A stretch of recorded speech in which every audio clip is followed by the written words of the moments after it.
हरे कृष्ण। तो आप सभी का स्वागत है भगवद गीता के इस कोर्स की वीडियो नंबर 2 में। तो आइए शुरू करते हैं। तो आपने देखा होगा आपके आसपास जितनी भी चीज़ें हैं, चाहे एक पेन हो, चाहे पेंसिल हो, चाहे एक नोटबुक है, चाहे एक बुक है, चाहे एक टेबल है, चेयर है, हर एक वस्तु का कुछ ना कुछ एक उद्देश्य है जिसको हम उसे कार्य में प्रयोग करते हैं। इसी प्रकार से हमारे पास एक मनुष्य का शरीर है, हम मनुष्य जीवन में हैं, तो हमारे इस मनुष्य जीवन का भी कुछ न कुछ उद्देश्य होगा, तो वही हमें जानने का प्रयास करना है।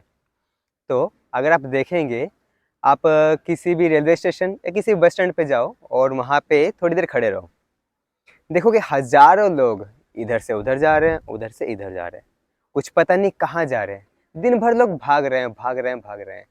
पर किससे पूछा आप कहाँ जा रहे हो? अरे तंग मत करो, अभी मैं बहुत ज़्यादा बिजी हूँ, ऐसे बोलेगा। एक स्टोरी है इसके बारे में। जैसे एक व्यक्ति था, तो वो देखा कि ट्रेन में एक दूसरा व्यक्ति बैठा है, तो खिड़की से पूछा, भाई ये ट्रेन कहाँ जा रहा है? वो बोला, पता नहीं कहाँ जा रहा है। ठीक है, नहीं पता। अच्छा आप कहाँ जा रहे हो? भाई जहाँ ट्रेन जा रहा है मैं भी वहीं जा रहा हूँ, मुझे पता नहीं है। तो हम उसे क्या बोलेंगे? वो मूर्ख है, वो पागल है। इसी प्रकार से अगर हमें यही नहीं पता हमारा जीवन है क्या, हम किस डायरेक्शन में जा रहे हैं, हमें करना क्या है, तो हम क्या बोलेंगे? हम पागल हैं, हम मूर्खों की तरह अपने जीवन को बर्बाद कर रहे हैं। तो अब देखिए, हमारा जीवन भर जो हम भाग रहे हैं, बचपन से हम स्कूल में जाते थे, स्कूल के बाद हम कॉलेज, कॉलेज के बाद यूनिवर्सिटी, फिर उसके बाद ट्राई करते हैं गवर्नमेंट जॉब के लिए, उसके बाद एक अच्छी फैमिली हो, घर हो, गाड़ी हो, ये सब ट्राई करते हैं हम। इसके लिए जीवन भर भागते हैं। क्यों? एक चीज़ के लिए, ताकि आपको सुख मिल सके, आनंद मिल सके। और हम वो आनंद कहाँ पे ढूंढते हैं? मेनली 4 चीज़ों में। कौन सी 4? सबसे पहला है आहार। आहार मतलब खाना पीना। दूसरा है निद्रा, मतलब सोने में। तीसरा है मैथुन, मतलब पारिवारिक जीवन। और चौथा है आत्मरक्षा। तो ये 4 चीज़ों में हम अपना आनंद ढूंढते हैं। तो महाभारत और हितोपदेश, ये 2 बुक्स हैं। इन 2 बुक में एक श्लोक आता है। वो श्लोक इस प्रकार से है, आहार निद्रा भय मैथुनम च सामान्यमेतत् पशुभिनराणाम धर्मो हि तेषाम् अधिको विशेषो धर्मेण हि न पशुभिः नराणाम। तो बताया गया कि जो आहार है, निद्रा है, भय और मैथुन, ये पशु और मनुष्यों में बिल्कुल समान है। वैसे आप देखो, हम भी खाते हैं, एक कुत्ता भी खाता है, हम भी सोते हैं, कुत्ते भी सोते हैं। हमारा भी पारिवारिक जीवन है, कुत्तों का भी पारिवारिक जीवन है। इसी प्रकार से हम भी अपनी रक्षा करते हैं और कुत्ते भी अपनी रक्षा करते हैं। तो दोनों में अंतर क्या है? दोनों तो सेम ही है। तो क्या पशु और मनुष्य एक जैसे हो गए? दोनों सेम है, कोई अंतर नहीं है। कोई बोल सकता है नहीं नहीं, हम बहुत अच्छे से खाते हैं।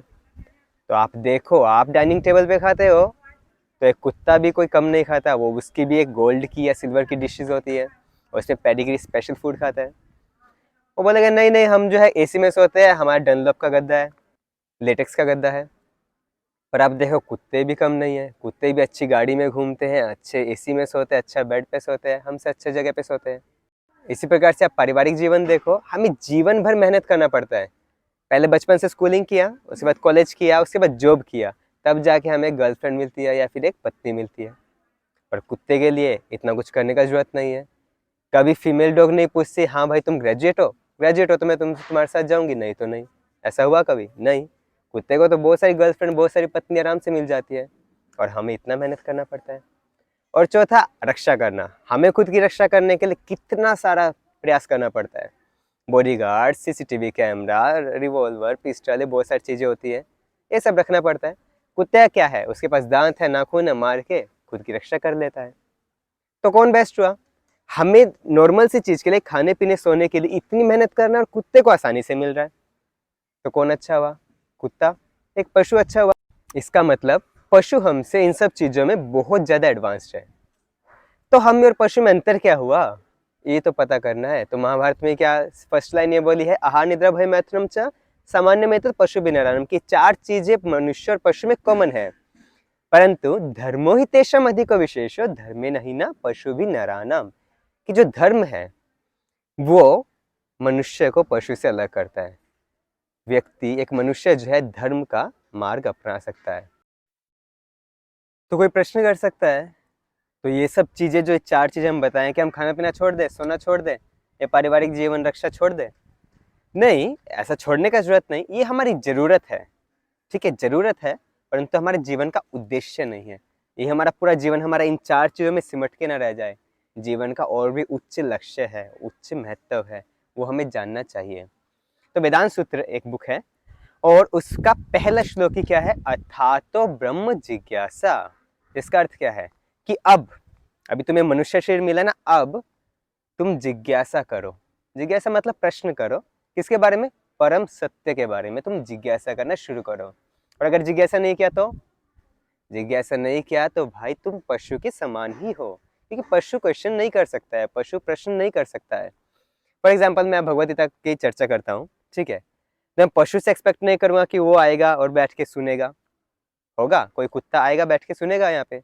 हम एक केवल मनुष्य से आशा कर सकते हैं कि वो आएगा, भगवद गीता धर्म के बारे में जिज्ञासाएं वो कर सकता है। जिज्ञासा क्या है? बहुत सारी अलग अलग तरह की जिज्ञासा है। जैसे बचपन में हम छोटे होते थे तो हमारी बहुत सारी जिज्ञासा होती थी, क्या कि हम कौन हैं, कहाँ से आए हैं, हम क्यों मर जाते हैं, क्यों बार बार जन्म लेना पड़ता है, क्यों बीमार होते हैं, क्यों दुख आता है, क्यों मैं इतना परेशान रहता हूँ, कभी संतुष्ट नहीं रहता हूँ, बार बार मेरे जीवन में इतनी प्रॉब्लम्स क्यों आती है, क्यों बुढ़ापा आता है, बीमारी आती है, आत्मा क्या है, जीवन का उद्देश्य क्या है, भगवान क्या है, भगवान होता भी है कोई? तो ऐसे छोटे छोटे बहुत सारे क्वेश्चंस हैं और हमारे लाइफ में ये सारे क्वेश्चंस बार बार कहीं ना कहीं हमारे जीवन में आता ही रहता है। तो इनके बारे में जिज्ञासा करना मनुष्य जीवन का पहला उद्देश्य है। और ये मनुष्य जीवन में ही क्यों ऐसा हो सकता है? कारण ये है कि मनुष्य के पास उच्चतर बुद्धि है, बुद्धि का स्तर बहुत ज़्यादा है, जिससे वो धर्म का पालन कर सकता है और बहुत सारी जिज्ञासाएं वो कर सकता है। तो जिज्ञासा किस प्रकार की हो सकती है? पहली जिज्ञासा है परम सत्य क्या है, दूसरा जिज्ञासा है मैं कौन हूँ, और तीसरा जिज्ञासा है कि मैं दुखी क्यों हूँ। तो दुख भी अलग अलग प्रकार के हो सकते हैं। तो दुख की भी अलग अलग इसमें पार्ट्स अगर हम बनाएं तो पहला है कि एक रिलेटिव दुख हो गया। तो रिलेटिव दुख का मतलब क्या है कि एक व्यक्ति के लिए वो दुख है और दूसरे के लिए वो, एग्जाम्पल मान लीजिए आप एक मीट शॉप पे जाते हो और मीट शॉप पे बहुत सारे एनिमल्स को कट किया जाता है, तो उस एनिमल के लिए वो दुख है, परंतु जो उसको खाने वाला है वो उसको मजे में है, वो उसमें सुखी हो रहा है। तो एक के लिए दुख और दूसरे के लिए दुख, पहला ये हो गया। दूसरा दुख है जो सभी के लिए कॉमन है। अब इसमें भी दो चीज आती हैं सभी के लिए कॉमन में। तो पहला कैटेगरी में आता है 4 मेन दुख, कौन से? जन्म, मृत्यु और बीच में आएगा जरा और व्याधि। मतलब पहला है जन्म लेना, जो कि पहले से बहुत ज़्यादा दुखदायी कंडीशन होती है। क्यों? हमें याद नहीं है क्योंकि हम बहुत छोटे थे उस टाइम, हमें याद नहीं, पर वो बहुत दुख वाली स्थिति होती है। जैसे भागवतम में और दूसरे शास्त्रों में बताया गया है कि 9 महीने तक बच्चे को उल्टा करके लटकाया जाता है और वहाँ की कंडीशन बहुत ही अनफेवरेबल होती है, जिसमें सर्वाइव करना इजी नहीं है। और जब जन्म होता है उस टाइम भी बहुत ज़्यादा पेन सहन करना पड़ता है। और जब बच्चा छोटा है तो उसकी बहुत टेंडर स्किन है, जिसकी वजह से उसे बग्स और बहुत सारे इंसेक्ट्स जो है उससे बार बार बाइट करते रहते हैं और उसे बहुत पेन होता है। ये जन्म के बारे में। मृत्यु के बारे में सबको पता ही है, जब मरेंगे तो बहुत ज़्यादा दर्द होगा। क्यों? बताया गया है गरुड़ पुराण में, जब कोई मरता है तो उसके शरीर से जब आत्मा निकलती है तो जब 40,000 बिच्छू एक साथ काटे इतना दर्द होगा। एक बिच्छू काटने में कितना दर्द है, तो 40,000 बिच्छू एक साथ काटेंगे तो इतना दर्द होगा। ऐसे होती है मृत्यु।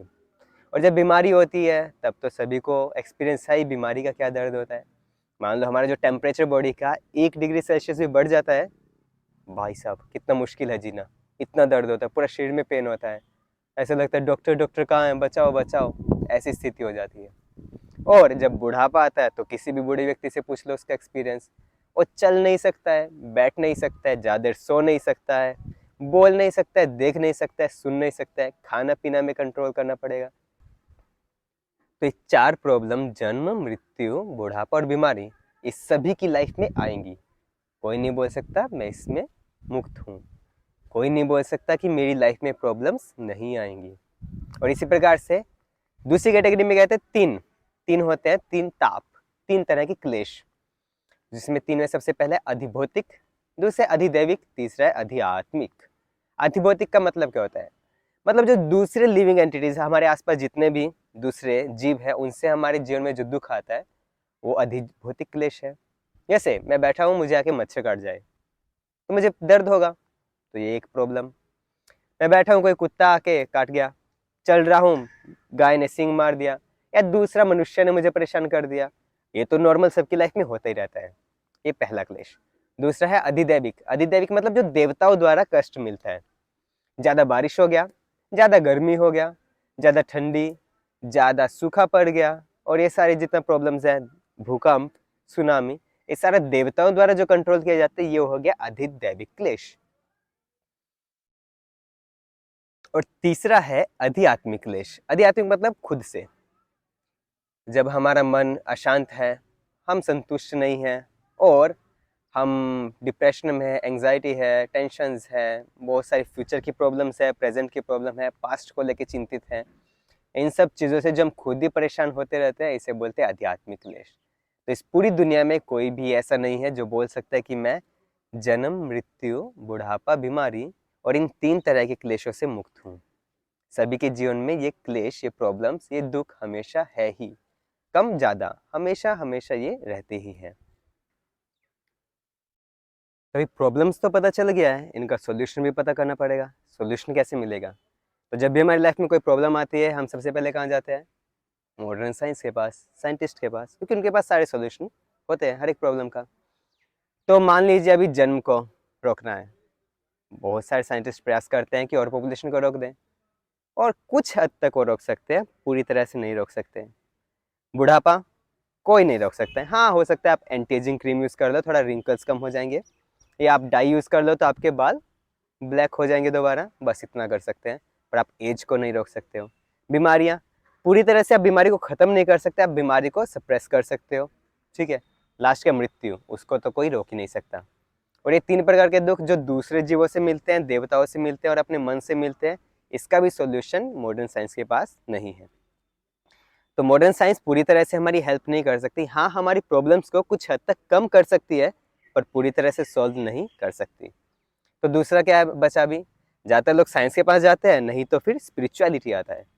तो स्पिरिचुअलिटी के पास क्या हमारे प्रॉब्लम्स का सॉल्यूशन मिलेगा? तो शास्त्रों में बताया है, महाभारत का एक श्लोक है, धर्मो रक्षति रक्षितः, कि अगर आप धर्म की रक्षा कर, तो धर्म की रक्षा करने से धर्म हमारी रक्षा करेगा।